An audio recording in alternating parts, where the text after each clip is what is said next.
கர்த்தருடைய பரிசுத்த நாமத்துக்கு மகிமை உண்டாகட்டும். பிரியமானவர்களே, இந்த வீடியோ மூலமாக உங்கள் அனைவரையும் சந்திப்பதிலே நாங்கள் மிகுந்த மகிழ்ச்சியாக இருக்கிறோம். விசேஷமாக ஜூன் மாதம் முழுவதும் தேவன் நம்மளை பாதுகாத்து இந்த ஜூலை மாதத்திலே கிருபையாய் ஆண்டவர் நம்மளை கொண்டு வந்தபடினாலே கர்த்தரை நன்றியுள்ள இதயத்தோடு நாங்கள் ஸ்தோத்திரிக்கிறோம். தேவன் செய்த நன்மைகளை நாம் மறந்து போகக்கூடாது. அவருடைய நன்மைகள் பயங்கரமானவைகள், ஆச்சரியமானவைகள். பிரியமானவர்களே, இந்த ஜூலை மாதத்திலும் கூட ஆண்டவர் அவருடைய வாக்குத்தத்தங்கள் மூலமாய் நம்மளோடு கூட இடைவிடும்படியாய் நம்முடைய கண்களை மூடி ஒரு சிறிய ஜெபத்தை நாம் ஏறெடுப்போம். எங்களை அதிகமாய் நேசிக்குதான் நல்ல தகப்பனே, இந்த நல்ல வேலைக்காய் ஸ்தோத்திரம். நீ செய்த எல்லா நன்மைகளுக்காய் ஸ்தோத்திரம். விசேஷமாய் வானத்தையும் பூமியும் படைத்த சர்வ சக்தனே, நீர் எங்களோடு கூட இருக்கிறீர் என்பதை நாங்கள் விசுவாசிக்கிறோம். ஆண்டவரே, நீர் இல்லாமல் நாங்கள் ஒன்றும் செய்ய முடியாதப்பா. இந்த ஜூலை மாதத்தை நீர் எங்களுக்கு தந்தபடினாலே, இந்த ஜூலை மாதத்தில் இந்த முதல் நாளிலே ஆண்டவரே, இந்த அதிகாலையில் நம்முடைய வாக்குத்தத்தங்கள் மூலமாக நம்முடைய ஜனங்களிடத்தில் நீர் இடைபெற்று பேசி பெரிய காரியங்களை நீர் செய்யும்படியாக ஜெபிக்கிறோம்.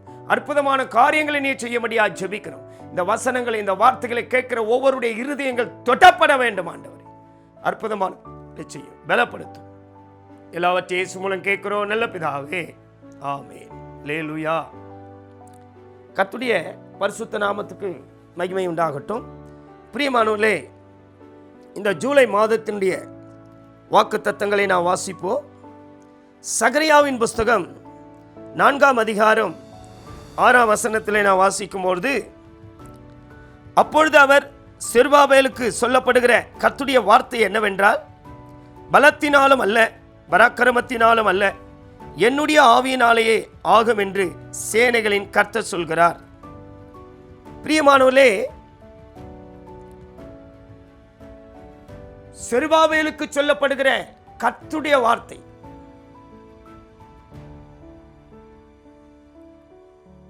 இது முதலாவது. இரண்டாவது, பலத்தினாலும் பராக்கிரமத்தினாலும் அதை நம்பாதபடிக்கு தேவனுடைய ஆவியை நாம் நம்ப வேண்டும். இது இரண்டாவது. மூன்றாவது, இதையெல்லாம் சொல்கிறது சேனைகளின் கர்த்தர் இதை சொல்கிறார். இந்த ஜூலை மாதத்திலே பிரியமானவர்களே, தேவனுடைய ஆவியானவரை நம்பி அந்த ஆவியை நமக்குள் நாம் பெற்றுக்கொள்ள வேண்டும். எத்தனையோ தேவ ஜனங்கள் தன்னுடைய சரீர பலத்தை, பணத்தை, பொருளை இதைதான் நம்பி ஜீவித்துக் கொண்டிருக்கிறார்கள். அதனால தான் ஒவ்வொரு மாதங்களிலும் குழப்பங்கள், பிரச்சனைகள், வேதனைகள், சகலவித காரியங்கள் அவர்கள் குடும்ப வாழ்க்கையிலையோ ஆவிக்குரிய வாழ்க்கையிலையோ முன்னே போகிறதுக்கு அவர்களால் முடியவில்லை. தேவனுடைய பிள்ளையே, உன்னுடைய ஆவிக்குரிய ஜீவியத்திலே நீ எப்படிப்பட்ட மனிதனா இருக்கிறாய்? உன்னுடைய பலத்தை நீ நம்பிக்கொண்டிருக்கிறாயா? உன்னுடைய பராக்கிரமத்தை நீ நம்பிக்கொண்டிருக்கிறாயா? முதலாவது, தேவனுடைய ஆவியை உனக்குள் நீ பெற்றுக்கொள்ள வேண்டும். தேவனுடைய ஆவியை பெற்றால்தான் கர்த்தருடைய வார்த்தையை நம்ப முடியும். அதான் சகரியா 4:6 வாசிக்கிறோம். கர்த்தருடைய வார்த்தை செருபாபேலுக்கு. முதலாவது, கர்த்தருடைய வார்த்தையை நீ விசுவாசிக்க வேண்டுமானால், கர்த்தருடைய வசனங்களை நீங்கள் விசுவாசிக்க வேண்டுமானால் கர்த்தருடைய ஆவியை பெற்றவர்களாக இருக்க வேண்டும். கர்த்தருடைய ஆவியை பெறாதவர்கள் கர்த்தருடைய வசனங்களை விசுவாசிக்க மாட்டார்கள், கர்த்தருடைய வார்த்தையை விசுவாசிக்க மாட்டார்கள். அப்ப தேவனுடைய ஆவியை நாம் பெற வேண்டும். தேவனுடைய ஆவி நமக்குள் வர வேண்டும். இந்த ஜூலை மாதத்திலே உங்களை நடத்துவது, உங்களை போஷிப்பது, உங்களை ஆசீர்வதிப்பது, உங்களுக்கு எல்லாவற்றிலும் ஆறுதலாய் தேறுதலாய் இருப்பது கர்த்தருடைய ஆவியானவர் தான். நாம் மனுஷனை நம்புகிறோம், பணம் பொருளை நம்புகிறோம், எத்தனையோ விஷயங்களிலே வெக்கப்பட்டு பின்வாங்கி போகிறோம். தேவனுடைய பிள்ளைகளே, நீ கர்த்தருடைய ஆவியானவர் உனக்குள் வர வேண்டும். அந்த கர்த்தருடைய ஆவியானவர் நமக்குள் வர வேண்டுமானால் நாம் என்ன செய்ய வேண்டும்? அப்போஸ்தலர் நடபடிகள் 2ஆம் அதிகாரம் முதல் வசனத்திலே பெந்தகோஸ்து என்னும் நாள் வந்தபொழுது அவர்கள் எல்லாரும் ஒருமனப்பட்டு ஓரிடத்திலே கூடி வந்தார்கள். இன்னைக்கு தேவ ஜனங்கள் மத்தியிலே ஒரு மனமும் இல்லை, ஓரிடத்திலே கூடி வருகிற அனுபவமும் இல்லை. இது ரெண்டும் சபைகளிலும் குடும்பங்களிலும் குறைந்து கொண்டிருக்கிறது. சபை கூடி வருதல் குறைந்து கொண்டிருக்கிறது. அவர்கள் எல்லாரும் ஒருமனப்பட்டவர்களாய், கர்த்தருடைய ஆவியானவர் உனக்குள் இல்லாவிட்டால் கர்த்தருடைய ஆவியானவர் எப்படி உன்னை ஆசீர்வதிப்பார்? இந்த மாதம் எப்படி உனக்கு ஆசீர்வாதமாக இருக்கும்? இந்த மாதத்தில் கர்த்தர் உனக்கு தர வேண்டியது எப்படி தருவார்? அப்போஸ்தலர் 2ஆம் அதிகாரம் முதல் வசனம் சொல்கிறது, அவர்கள் எல்லாரும் ஒருமனப்பட்டவர்களாய். தேவனுடைய பிள்ளையே, உன்னுடைய வாழ்க்கையிலே ஒரு மனம் இருக்கிறதா? ஒரே மனம் உள்ளவனாய் நீ ஜீவித்துக் கொண்டிருக்கிறாயா? உனக்குள்ளே ஒரு மனம் இல்லை, எப்படி ஆவியானவர் உனக்குள்ளே வருவார்? அப்ப ஆவியானவர் வராவிட்டால் கர்த்தருடைய ஆவியானவர் எப்படி உன்னை நடத்துவார்? கர்த்தருடைய ஆவியானவர் எப்படி உன்னை ஆசீர்வதிப்பார்? கர்த்தருடைய ஆவியானவர் உன்னை ஆசீர்வதிக்க வேண்டுமானால் உனக்குள் ஒரு மனம் வேண்டும். எந்தெந்த இடங்களிலே இந்த ஜூலை மாதத்திலே நீங்கள் ஒரு மனம் இல்லாதவர்களா இருக்கிறீர்கள், அந்த ஒரு மனம் இல்லாத இடங்களை நீங்கள் கண்டுபிடிப்பீர்களாக, கண்டுபிடித்து ஒரு மனப்படுவீர்களாக. ஒருமனப்பட்டு, இரண்டாவது வசனம் சொல்கிறது, அவர்கள் எல்லாரும் ஓரிடத்திலே கூடி வந்தார்கள். அந்த ஓரிடம் என்று சொல்வது தேவனுடைய சமூகம்.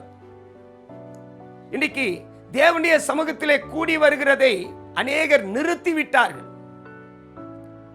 ஞாயிற்றுக்கிழமை ஆராதனைக்கு போகாதபடி எத்தனையோ வருஷங்களாய் அவர்கள் வீடுகளிலே வாசம் பண்ணுகிறார்கள், வேலை ஸ்தலங்களிலே வாசம் பண்ணுகிறார்கள், சொந்த காரியங்களுக்கு போய் கொண்டிருக்கிறார்கள். ஓரிடத்திலே அவர்கள் கூடி வந்தார்கள். ஓரிடத்தில் என்றால் ஒரு மனம். ஓரிடம் என்றால் தேவனுடைய சமூகம். ஓரிடம் என்றால் தேவனுடைய சமூகத்தை வெளிப்படுத்துகிறது. தேவனுடைய சமூகத்திலே நீங்கள் வர வேண்டும். தேவனுடைய சமூகத்திலே வராதவனை கர்த்தர் ஆசீர்வதிக்க முடியாது. அந்த தேவனுடைய சமூகத்திலே ஓரிடத்தில் அவர்கள் கூடி வந்தார்கள் என்றால் அவர்கள் எல்லாரும் ஒருமனப்பட்டவர்களாய் ஓரிடத்திலே கூடி வந்தார்கள். தேவனுடைய பிள்ளையே, அந்த ஓரிடத்திலே நீ கூடி வரும்போதுதான், தேவனுடைய சமூகத்திலே நீ கூடி வரும்போதுதான், ஆராதனைக்கு வரும்போதுதான், ஒரு பைபிள் வரும்போதுதான், ஒரு உபவாச ஜெபத்துக்கு வரும்போதுதான், ஒரு காத்திருப்பு கூட்டத்துக்கு வரும்போதுதான் ஆவியானவர் உனக்குள் வருவார். அப்போஸ்தலர் 2ஆம் அதிகாரம் 1ஆம் வசனத்திலே அந்த பெந்தெகோஸ்து என்னும் நாள் வந்தபொழுது அவர்கள் எல்லாரும் ஒருமனப்பட்டு ஓரிடத்திலே கூடி வந்தபொழுது பலத்த காற்று அவர்கள் மேல் வீசப்பட்டது. தேவனுடைய பிள்ளைகளே, அந்த பலத்த காற்று உனக்குள் வீசப்பட வேண்டுமானால் நீ தேவனுடைய சமூகத்தில் வர வேண்டும்.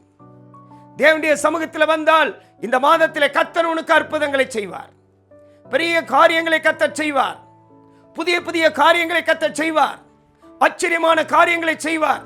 உன் குடும்பத்தில் இருக்கிற சாபத்தை நீக்குவார். ஞாயிற்றுக்கிழமை ஆராதனை என்று சொல்வது முக்கியமானது, விசேஷமானது.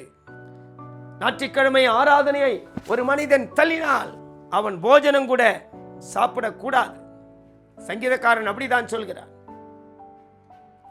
அவனுடைய நாவு மேல் வாயோடு ஒட்டி கொள்ளட்டும். எருசலேமே, நான் உன்னை மறந்தால் என் வலதுகை என் தொழிலை மறப்பதாக. என் நாவு மேல்வாயோடு ஒட்டி கொள்ளட்டும். இன்னைக்கு எத்தனையோ தேவ ஜனங்கள் தேவ சமூகத்தை மறந்து ஜீவித்துக் கொண்டிருக்கிறார்கள். ஓரிடத்திலே கூடி வருகிறது என்பது தேவனுடைய சமூகம். நீ தேவனுடைய சமூகத்தில் வராதபடி சாத்தான் உன்னோடு போராடி கொண்டிருக்கிறான். இந்த உலகம் உன்னோடு போராடி கொண்டிருக்கிறது. மாம்ச இச்சைகள் உன்னோடு போராடி கொண்டிருக்கிறது. இந்த ஜூலை மாதத்திலே கர்த்தருடைய ஆவியானவர் உனக்கு வெளிப்படுத்துகிற வாக்குத்தத்தம் என்ன தெரியுமா? பலத்தினாலேயோ பராக்கிரமத்தினாலேயோ ஆவாது, என்னுடைய ஆவியினால தான் ஆகும். அந்த ஆவி எங்க உண்டு என்றால் தேவனுடைய சமூகத்தில் தான் உண்டு. கர்த்தருடைய ஆவியை நீ பெற்றுக்கொள்ள வேண்டுமானால், கர்த்தருடைய ஆவியானவர் உனக்குள் வர வேண்டுமானால் நீ ஒரு இடத்திலே கூடி வர வேண்டும். தேவனுடைய சமூகத்திலே நீ கூடி வர வேண்டும். நீ தேவனுடைய சமூகத்திலே கூடி வரும்போதுதான் கர்த்தர் உனக்கு பெரிய காரியங்களை செய்வார், அதிசயமான காரியங்களை செய்வார், அற்புதமான காரியங்களை செய்வார். முதலாவது ஆவியானவர் உனக்குள் வர வேண்டும். இரண்டாவது, அந்த ஆவியானவர் உனக்கு அற்புதங்கள் அடையாளங்கள் செய்ய வேண்டுமானால் அந்த ஆவியானவருக்குள்ளே நீ போக வேண்டும். எப்படி ஆவியானவருக்குள்ளே போவது? இதை குறித்து தான் ஆதியாகமம் 8ஆம் அதிகாரம் 11ஆம் வசனத்திலே வாசிக்கிறோம். சாயங்காலத்திலே அந்த புறா நோவாவின் பேழைக்குள் வந்தபொழுது அந்த புறாவினுடைய வாயிலே ஒலிவ மரத்தினுடைய இளங்கிளை காணப்பட்டது. தேவனுடைய பிள்ளையே, இங்கே ஒரு விதத்திலே புறா என்று சொல்வது ஒவ்வொரு தேவனுடைய பிள்ளைகளுக்கு பரிசுத்தவானுக்கு நிழலாட்டமா இருக்கிறது. இன்னொரு விதத்திலே இந்த புறா பரிசுத்த ஆவியானவரை வெளிப்படுத்துகிறது. இதைதான் மத்தேயு சுவிசேஷத்திலே 3ஆம் அதிகாரத்திலே 16-17ஆம் வசனத்திலே இயேசு கிறிஸ்து ஞானஸ்நானம் பெற்று ஜலத்திலிருந்து கரையேறின உடனே வானம் அவருக்கு திறக்கப்பட்டது. பரிசுத்த ஆவியானவர் புறாவை போல் தம்மேல் இறங்கி வருகிறதை அவர் கண்டார். ஹல்லேலூயா. தேவனுடைய பிள்ளைகளே, அந்த பரிசுத்த ஆவியானவர் தான் புறாவை போல இறங்கி வந்தார். இங்கே ஆதியாகமம் 8ஆம் அதிகாரம் 11ஆம் வசனத்திலே அந்த புறாவினுடைய வாயிலே ஒலிவ மரத்தினுடைய இளங்கிளை காணப்பட்டது. அப்படியானால் இங்கே இந்த புறா ஒரு பரிசுத்த ஆவியானவருக்கு நிழலாட்டமா இருக்கிறார். தேவனுடைய பிள்ளையே, பரிசுத்த ஆவியானவர் நமக்குள் வருகிறது மாத்திரமல்ல, நாம் பரிசுத்த ஆவியானவருக்குள்ளே காணப்பட வேண்டும். இந்த புறாவினுடைய வாயிலே, அந்த புறா தான் பரிசுத்த ஆவியானவர், அந்த புறாவினுடைய வாயிலே ஒலிவ மரத்தின் இளங்கிளை காணப்பட்டது. தேவனுடைய பிள்ளையே, ஒவ்வொரு தேவனுடைய பிள்ளையும் ஆசீர்வதிக்கப்பட வேண்டுமானால், இந்த ஜூலை மாதத்திலே அற்புதங்கள் அடையாளங்கள் நடக்க வேண்டுமானால், பெரிய காரியங்களை கர்த்தர் செய்ய வேண்டுமானால், பரிசுத்த ஆவியானவர் உனக்குள் வர வேண்டும். நீ பரிசுத்த ஆவியானவருக்குள்ளே போக வேண்டும். அந்த பரிசுத்த ஆவியானவருக்குள்ளே நாம் போக வேண்டுமானால், அதான் அந்த புறாவினுடைய வாயிலே ஒலிவ மரத்தினுடைய இளங்கிளை. இந்த ஒலிவ மரத்தினுடைய இளங்கிளை என்பது ஒவ்வொரு தேவனுடைய பிள்ளைகளுடைய ஜீவிதங்கள், சுபாவங்கள், கிரியைகளை வெளிப்படுத்துகிறது. தேவனுடைய பிள்ளைகளே, நீங்கள் அந்த புறாவினுடைய வாயிலே ஒலிவ மரம் இளங்கிளை காணப்பட்டது போல நீங்களும் கூட அந்த பரிசுத்த ஆவியானுடைய வாய்க்குள்ளே காணப்பட வேண்டும். பரிசுத்த ஆவியானவருக்குள்ளே நாம் வர வேண்டும். ஒருவன் கிறிஸ்துவுக்குள் இருந்தால் அவன் புதிய சிருஷ்டியா இருக்கிறான். ஒரு தேவனுடைய பிள்ளை பிதாவினுடைய மனதுக்குள் இருக்க வேண்டும், முதலாவது. இரண்டாவது கிறிஸ்துவுக்குள் இருக்க வேண்டும். மூன்றாவது பரிசுத்த ஆவியானவருக்குள் இருக்க வேண்டும். இந்த 3 திருத்துவத்தை காட்டுகிறது. ஒருவன் பிதாவினுடைய மனதில் இருக்கிறான், அவன்தான் உண்மையான தேவனுடைய பிள்ளை. இரண்டாவது, கிறிஸ்துவுக்குள் நாம் காணப்பட வேண்டும். ஒருவன் கிறிஸ்துவுக்குள் இருந்தால் புது சிஷ்யா இருக்கிறான். அப்ப பிதாவுக்குள் இருக்கிறவர்கள் என்ன செய்கிறார்கள்? பிதாவினுடைய சித்தத்தை செய்கிறார்கள். இதுதான் மத்தேயு 7:21 பரலோகத்தில் இருக்கிற என் பிதாவின் சித்தத்தின்படி செய்கிறவன் எவனோ அவனே பரலோக ராஜ்யத்தில் பிரவேசிப்பான். தேவனுடைய பிள்ளையே, நீ பிதாவினுடைய மனதில் இருக்கிறாய் என்றால் நீ பிதாவினுடைய சித்தத்தை செய்கிறாய், முதலாவது.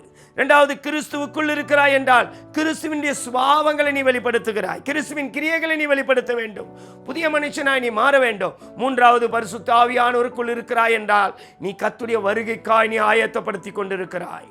அதுதான் ஒலிவ மரத்தினுடைய இளங்கிளை. அந்த ஆதியாகமம் 8ஆம் அதிகாரம் 11ஆம் வசனத்திலே அந்த புறாவினுடைய வாயிலே ஒலிவ மரத்தினுடைய இளங்கிளை, அந்த ஒலிவ மரம் இளங்கிளை என்பது இதெல்லாம் ஒவ்வொரு தேவனுடைய பிள்ளைகளை காட்டுகிறது. தேவனுடைய பிள்ளையே, நீ பரிசுத்த ஆவியானவர் பரிசுத்த ஆவியானவருக்குள்ளே நீ காணப்பட வேண்டுமானால், அந்த புறாவினுடைய வாய்க்குள்ளே என்று சொன்னது போல அந்த புறா தான் பரிசுத்த ஆவியானவர். அந்த பரிசுத்த ஆவியுடைய வாய்க்குள்ளே நீ காணப்பட வேண்டுமானால் முதலாவது நீ ஒலிவ என்கிற ஸ்தானத்தில் நீ வர வேண்டும். ஒலிவ என்று சொல்வது தேவனுடைய பிள்ளையே ஒரு மறுரூபத்தை வெளிப்படுத்துகிறது. உன்னுடைய ஜீவியத்திலே, சுபாவங்களிலே, கிரியைகளிலே மறுரூபங்கள் காணப்பட வேண்டும். நீ வேற மனுஷனாய் மாறிக்கொண்டே இருக்க வேண்டும்.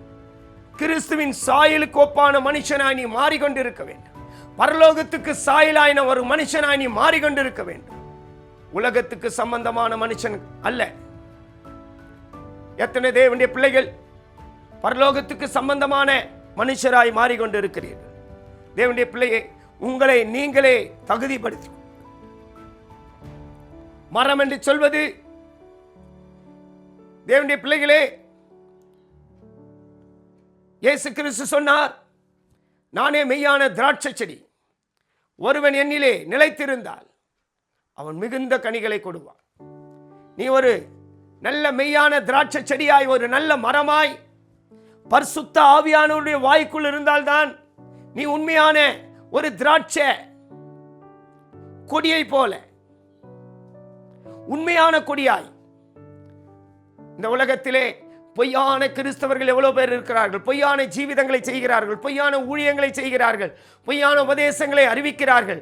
நாம் பொய்யானவர்களாய் அல்ல. இயேசு கிறிஸ்து சொன்னார், யோவான் சுவிசேஷம் 15ஆம் அதிகாரத்திலே, நானே மெய்யான திராட்சை செடி, நீங்கள் கொடிகள். ஒருவன் என்னிலே நிலைத்திருந்தால் அவன் மிகுந்த கனிகளை கொடுப்பான். நீ மிகுந்த கனிகளையும் ஆசீர்வாதங்களையும் இந்த ஜூலை மாதத்தில் நீ காண வேண்டுமானால் உண்மையான ஒரு தேவனுடைய பிள்ளையாய் நீ காணப்பட வேண்டும். உண்மையை பேசுகிற ஒரு தேவனுடைய பிள்ளையாய் காணப்பட வேண்டும். பொய்யை பேசக்கூடாது, பொய்யான ஜீவியத்தை செய்யக்கூடாது, பொய்யான வார்த்தைகளை நம்பக்கூடாது, பொய்யான உபதேசத்தை போதிக்க கூடாது, பொய்யான வசனங்களை நீ போதிக்க கூடாது. உண்மையை நீ பேச வேண்டும். இயேசு கிறிஸ்து சொன்னார், நானே மெய்யான திராட்சை செடி. தேவனுடைய பிள்ளையே, நீங்கள் எப்படிப்பட்டவர்களா இருக்கிறீர்கள்? உண்மையான ஜீவியம் செய்து கொண்டிருக்கிறீர்கள்? இந்த ஜூலை மாதத்தில் கர்த்தர் உங்களை ஆசீர்வதித்து உயர்த்தி கனப்படுத்த வேண்டுமானால் நீங்கள் உண்மையான ஒரு ஜீவியத்தை செய்ய வேண்டும். மாயமற்ற ஜீவியத்தை நீ செய்ய வேண்டும். மாயமாலமான ஜீவியத்தை நீ செய்யக்கூடாது. இந்த உலகத்துக்கு சம்பந்தமான ஜீவியத்தை நீ செய்யக்கூடாது. ஒன்று ஒலிவ மரம், இரண்டாவது மரம், மூன்றாவது இளங்கிளை. இளங்கிளை என்று சொல்வது இயேசு கிறிஸ்து தன்னைத்தானே தாழ்த்தி அடிமையின் ரூபம் எடுத்து மனுஷ சாயலாய் அவர் மாற்றப்பட்டார். இயேசு கிறிஸ்து ஞானஸ்தானம் எடுக்க வேண்டிய அவசரம் இல்லை. ஆனால் தன்னை தாழ்த்தி அவர் ஞானஸ்தானம் எடுத்தபடினால்தான் அந்த பரிசுத்த ஆவியானவர் தலைமையில் வந்து இறங்கினார். தேவனுடைய பிள்ளைகளே, இளங்கிளை என்று சொல்வது தாழ்மையும் கீழ்ப்படிதலையும் வெளிப்படுத்துகிறது. நீங்களும் கூட இந்த ஜூலை மாதத்திலே ஒரு தாழ்மை உள்ளவர்களாய், ஒரு கீழ்ப்படிதல் உள்ளவர்களாய், ஒரு விசேஷமான சுபாவங்களை தரித்துக் கொண்ட தேவனுடைய பிள்ளைகளாய் நீங்கள் ஜீவித்தால் இந்த ஜூலை மாதத்திலே சகல விதமான காரியங்களை பரிசுத்த ஆவியானவர் செய்கிறார். இதுதான் சகரியா புஸ்தகத்திலே, பலத்தினாலும் அல்ல பராக்கிரமத்தினாலும் அல்ல, என்னுடைய ஆவியினாலே ஆகும், பரிசுத்த ஆவியினால மாத்திரம்தான் ஆகும். எத்தனை பேர் விசுவாசிக்கிறீர்கள்? தேவனுடைய பிள்ளையே, நீங்கள் எங்க இருக்கிறீர்கள் அங்க உங்களுடைய கண்களை மூடுங்கள். இந்த ஜூலை மாதத்திலே மனுஷன் உன்னை நடத்தினால் தோல்விதான். மனுஷன் வார்த்தையை நீ நம்பினால் தோல்விதான். மனுஷன் தருகிற பணத்தை நம்பினால் தோல்விதான். மனுஷன் தருகிற பொருட்களை நம்பினால் நீ தோல்விதான். பரிசுத்த ஆவியானவர் உனக்கு தருகிறதே நம்பு. அந்த ஆவியானவர், இந்த காரியம் நடந்தது ஆவியானவராலே, தேவனாலே, பலத்தினாலும் அல்ல பராக்கிரமத்தினாலும் அல்ல, என்னுடைய ஆவியினாலே ஆகும் என்று சொன்ன கர்த்தர் இந்த ஜூலை மாதத்தில் அந்த ஆவியானவர் உன்னை நடத்துவாராக. உன்னை கண்களை மூடுங்கள். தேவனுடைய பிள்ளையை, நீ எங்க இருக்கிறாய் அங்க முழங்கால் படியிடுவாயாக. அந்த முழங்கால் படியிடும் போது அந்த பரிசுத்த ஆவியானவரின் தலைமையில வந்து இறங்குவாராக, ஒரு சக்தியை அனுப்புவாராக. உன் குடும்பத்தில் இருக்கிற சாபத்தை இந்த நேரத்தில் நீக்கி போடுவாராக. ஆவியானவர், ஒரு பரிசுத்த ஆவியானவர் அக்னியாய் வந்து உன் குடும்பத்தில் இருக்கிற சாபங்கள், கசப்புகள், எல்லா வேதனைகளை நீக்குவாராக. தேவனுடைய பிள்ளையே, மாறாவின் நீரை மதுரமாய் மாற்றின தேவன் உன் குடும்பத்தில் இருக்கிற கசப்பை ஒரு மதுரமாய் மாற்ற பரிசுத்த ஆவியானவரால் ஆகும். எத்தனை பேர் விசுவாசிக்கிறீங்க? அந்நிய பாஷையை பேசுங்கள், கைகளை தட்டுங்கள், முழங்கால் படியிடுங்கள், ஸ்தோத்திரம் என்று சொல்லுங்கள். ஷிபி கத்துடபல கத்துடபல கத்துடானியா, ஓரப கத்துடபல கத்துடானியம் கரபல கத்துடானியா. தேவனே, என் மேல் உம்முடைய அக்கினியை அனுப்பும் அப்பா, உம்முடைய அக்கினியை அனுப்பும் அப்பா, உம்முடைய பரிசுத்த ஆவியினுடைய அக்கினியை அனுப்பும் அப்பா. இந்த ஜூலை மாதத்திலே என் குடும்பத்தில் இருக்கிற இருள் வெளிச்சமாய் மாறட்டும் ஆண்டவரே. என் குடும்பத்தில் இருக்கிற சாபங்கள் ஆசீர்வாதமாய் மாறட்டும் ஆண்டவரே. என் குடும்பத்தில் இருக்கிற தரித்திரம் சந்தோஷமாய் மாறட்டும் ஆண்டவரே. என் குடும்பத்தில் இருக்கிற நெருக்கங்கள் விசாலமான இளைப்பாறுதலாய் மாறட்டும் ஆண்டவரே. என் குடும்பத்தில் இருக்கிற குழப்பங்களை நீ நீக்கி ஒரு தெளிவான தரிசனத்தை எங்களுக்கு தாங்கப்பா. பரிசுத்த ஆவியானவர் எங்களுக்குள்ள வாங்கப்பா. பலத்தினாலும் அல்ல, பராக்கிரமத்தினாலும் அல்ல, தேவனுடைய ஆவியானவரே நடத்தும் பாதை விசாலமான பாதை. பரிசுத்த ஆவியானவர் நடத்தும் பாதை மகிமையான பாதை. பரிசுத்த ஆவியானவர் நடத்தும் பாதை விசேஷமான பாதை. தேவனுடைய பிள்ளைகளே, அந்த ஆவியானவராலே நீ பெரிய காரியங்களை கண்டடைய போகிறாய். ஆவியானவரை விசுவாசிக்கிறாயா? ஆவியானவர் மேல் நம்பிக்கை இருக்கிறதா? அந்நிய பாஷையின் மேல் நம்பிக்கை இருக்கிறதா? ஸ்தோத்திரத்தின் மேல் நம்பிக்கை இருக்கிறதா? ஆண்டவரே, என்னை அபிஷேகம் பண்ணப்பா. இந்த ஜூலை மாதத்தில் என்னை அபிஷேகம் பண்ணும் ஆண்டவரே. ஒரு அபிஷேகத்தை ஊற்றும் ஆண்டவரே.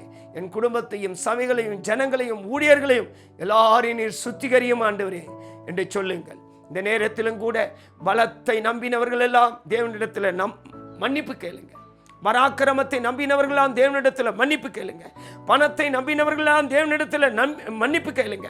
மனுஷனை நம்பினவர்களாம் தேவனிடத்தில் மன்னிப்பு கேளுங்க.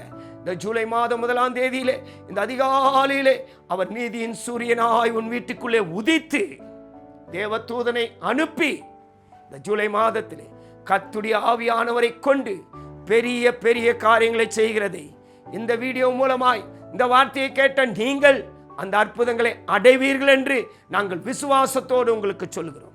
அது என்ன காரியம் என்று ஆவியானவர் செய்யும் போது தான் உங்களுக்கு தெரியும். நாங்கள் ஜெபிக்கிறோம். எங்களை அதிகமாய் நேசிக்கிறதான நல்ல தகப்பனே, உம்முடைய ஜனங்கள் இந்த ஜூலை மாதத்திலே ஒரு அற்புதத்தை காணட்டும் அப்பா. ஆவியானவர் எங்க உண்டு அங்க விடுதலை உண்டு.